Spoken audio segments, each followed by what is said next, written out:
Hey everybody, it's Stippling Vaughn, and I'm at my local dive bar, Hard at Work.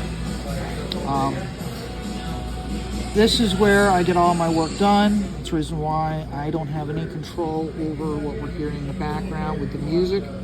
I just do not have control. But that's where, what I'm is because of all this background noise or music, people talking, the TVs. This is where I get all my work done. And this helps me actually zero in and zone in.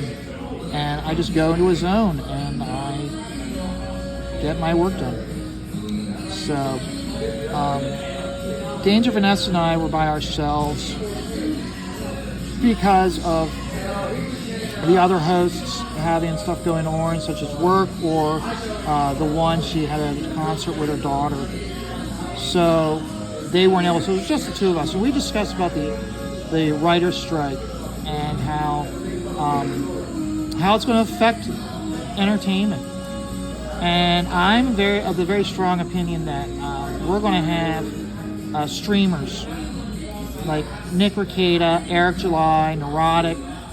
The example I used on the chat was Shane Davis, because almost everybody who watches the chat is also a fan of Shane Davis. So they would understand as the examples I was citing. But to elaborate on that, okay, you have to understand, when we have the writer's strike, okay, you're going to have like network TV, like NBC.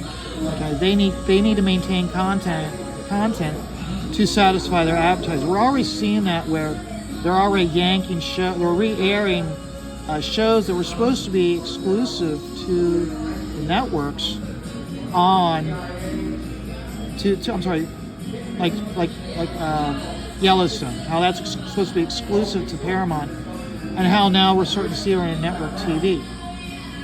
That's only going to last so long. So I can see where already the networks are already looking at, okay, we need, so we'll use NBC as an example. NBC goes, okay, Sci-Fi Channel, USA Today, any new content you have, you cannot air that. We are going to need that for NBC. Which leaves the Sci-Fi Channel and USA in a bind where they need content. So they just need content to be able to satisfy the sponsors. They're not going to care about you and me, okay? They're going to want to make certain that they're getting just enough in the ratings to satisfy the sponsors. So I can see them going to Eric July, Neurotic, saying, hey, we need you guys, we want to cut a deal with you. So your stream, we want you to do a 47-minute stream for us to air on our show. It'll be 47 minutes, and we need commercial breaks at this time, and this time, okay?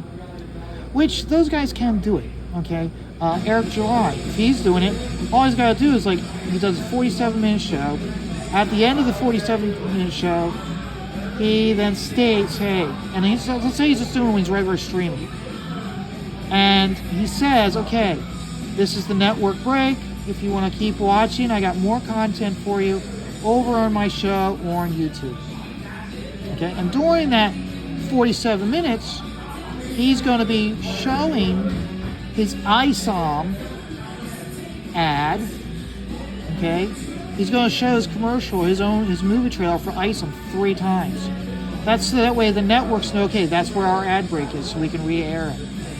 So I can see the networks doing this because the networks, like I said, they just need just enough content. They just need the ratings just be good enough to satisfy the sponsors. So I can see not necessarily NBC and ABC and CBS airing streamers, but I can see the low-level cable shows reaching out, going, "We need content." Okay, so I can see that. I mean, I can also see there being the British invasion of shows. Because remember, as Vanessa pointed out, the Actors Guild in England, they're not allowed to strike, or they're choosing not to strike. I don't know how their contracts are, but they're not affected by the strike, which means that I can see ABC, NBC, I can see there being a British invasion of British TV shows, and there being even more, because let's say it's I know it's not on the air anymore, but let's say it's Dairy Girls, and NBC's like, we want Dairy Girls to air on NBC. It's going to have a Wednesday night time slot. You've got 3 seasons. We need you to do a 4th season. Well, they go, we ended it. We ended it with a quick time travel to the future, and we had Chelsea Clinton on as an adult, so that to close the show out up, or close it out properly, and give a finalization to it. And they're like, well, take out that scene, give us more content. Okay, money talks. So you'll have more Dairy Girls on NBC, and they continue to have that plot device in there, so they can then end it whenever they need to with Chelsea Clinton. But then also I see with that as the issue is I can see there becoming a bidding war for British TV shows, and NBC's going to bid this much for a TV show, and ABC comes back like, no, we want this show, we're going to bid this much, and CBS chimes in and goes, we want that show, we'll bid this much. So I can see there being an invasion of British content on American shows, and not just British content, other content. Let's say it's a Japanese or a Korean TV show, and they're like, we have our own actors, and we have our TV shows, but we have our own people who can do voiceovers for you. And the networks are like, so you're going to take care of all the production costs, we're just leasing the show to have it on our okay, yes. Okay. NBC, ABC, they're going to have all of a sudden a whole bunch of Korean TV shows with Korean actors doing the voiceover of what the dialogue is. So again, I can see where we can have a big explosion of lower cable shows going after popular YouTube streamers, and giving them contracts, short contracts, but contracts nevertheless, to get them through this period. And what happens if they become hits? So I do see the landscape change, and even the former executive of 20th Century Fox and Paramount flat out saying that this strike, if it continues into November and December, it'll change the landscape of Hollywood entertainment completely. And I think he's right. And from someone who is starting to really step away from network content before even the pandemic, I can see it happening. So now the other thing I wanted to discuss, by the way, please like and subscribe. It helps me out with the algorithm, helps out with the show being suggested to other people. So, and the other topic I wanted to discuss, was LawTube. And I don't discuss too much LawTube because this is not a LawTube show, but I am a fan of LawTube. Okay, I'm a fan of LawTube. I'm a fan of Nick Rekieta. I think he does a very good show. I think Nick Rekieta is one of those people that, if you look at how he could very easily curtail his show, having the first 45 minutes being on YouTube, and so that way it can be aired on network television, and then after 45 minutes he switches over to Rumble. Okay, I can see that happening. But I want to discuss more what was on this last Friday on Laid Back News. Laid Back News, I like that show. It's only like a round table of different lawyers and they discuss like the verdicts of different cases. They discuss active cases that are going to trial, active trial cases, and they discuss Supreme Court decisions and how it affects laws and the laws we have today. Eric Hunley is the host. Hello, Eric, if you're watching. Because yes, Eric, I did put you on this. I tagged you in the description because I like your show and I like more people. I want to create awareness so more people check out your show with the content you provide. But Eric Hunley on this last, it was Friday. This last Friday, he had a series of lawyers on, and he had he had a good selection. He had Joe Logic, and I like Joe. He had Nate. I really like Nate. Nate, go after Boozy, wipe out that little motherfucker. But they had Chandler Riggs on. And the reason why I'm bringing this up is because of a personal experience I had as a child. Chandler Riggs came on, and she was discussing how she had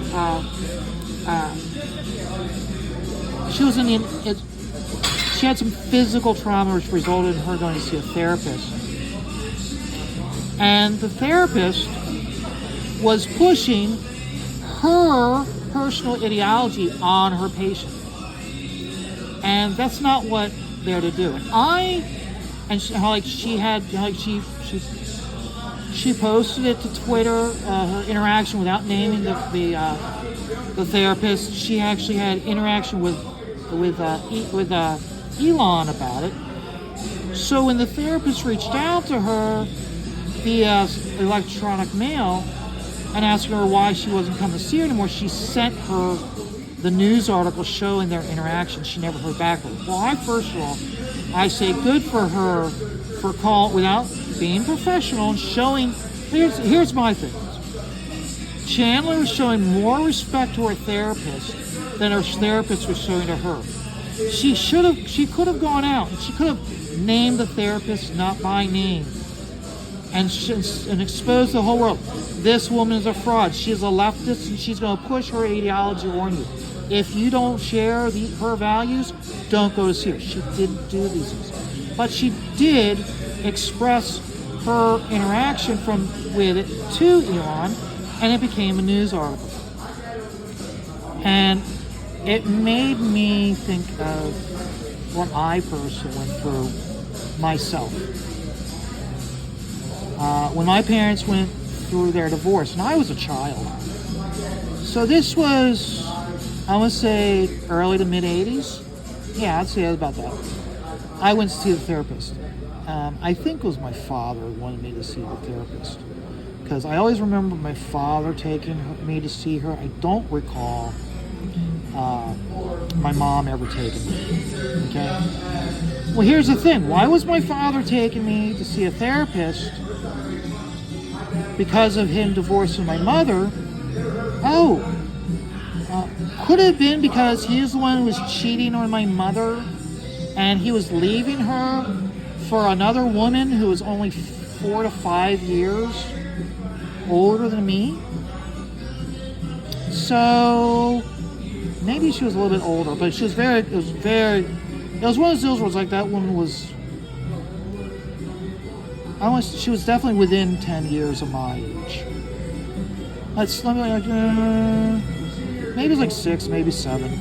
I just remember because he met her when she was 18. And I was being taken to the therapist, not my sister, but me. I was going to my therapist. I was going to see this therapist. And it was one of those where it's like, really, she was like, he was the one in the wrong. And I knew he was in the wrong. But yet, how the therapist was presenting the information was like how I need to accept what my father's doing. And that he's going to be leaving my mother. And it's one of those where it's like, no, this motherfucker's cheating on my mom. He's the bad guy. Fuck him. No, I was too young to verbalize it that way.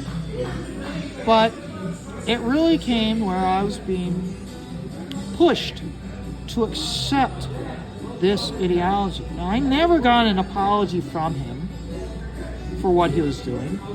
How he treated me with leaving my mom versus how he treated my sister was completely different. Whereas with me, he was kind of like walking on eggshells. But with my sister, fuck you. Okay? So, and this carried on. You gotta keep in mind, again, I'm a child. And I don't like what I'm seeing. And what's worse is, I am the only one, other than my mom, I'm the only one speaking up. And then when my father starts, first of all, I was never really like introduced to her as this is my new girlfriend. She just all of a sudden started hanging around. Didn't care for that. But more important, what it comes down to was, I was the only one speaking out. Not even his own family members were speaking out against it and what he was doing. If they were, it was all behind closed doors. I still remember my aunt, his sister, going to my stepmother, who I've never even referred to her as that, and saying, "It was nice to meet you." And I'm like, no, you don't say it's nice to meet her. You say this is bullshit. You left me. But, and I still remember, like, leading to the point where 22 years ago, my uncle, his daughter, and he's only got one child, is getting married. And he made a big deal about it. Well, he spent a significant amount of time trying to get me to go. Went and asked my sister, "Are you getting numerous, like, is he reaching out to you to like, go?" And she's like, "No, he sent me," she's like, "I think he sent me an invitation and that's it." Whereas me, he was constantly trying to get me to go out. He finally called me, and I said to him, I'm an adult now, and I said, "I'm not going to your daughter's wedding." I said, or let me put it this way, do you really want me to? And I will call out every single one of you motherfuckers for not saying anything to my father when he was cheating on my mother and when he left her. When I was the only one, I was the bad guy because I'm the one calling him out on his bullshit. I said, "So do you really want me to go to your daughter's wedding and standing up in the middle of the church and calling you all out?" And he was completely taken back, and he said, "I'm sorry you feel that way." He didn't acknowledge that I was right. And that was the end of the conversation. So what I went through and what Chandler went through, and Chandler again I'm being much more detailed than I think Chandler ever was when she was discussing this issue. I applaud Chandler for coming forward and for speaking up about the fact that she was having an ideology pushed upon her, and that the therapist essentially was doing anything but what a therapist should do. So, and that's the only reason why I'm bringing it up, because it hit a nerve with me. So, and Chandler, she was tagged on this video. So, Chandler, if you're watching this video, again, congratulations. I applaud you. Whatever you're going through, you are a strong person, and you will overcome it. And another reason why is we live in a stressful world. Okay? We do live in a stressful world. But as I end every single video, life is stressful, but that is the reason why, folks, you take it all one dot at a time.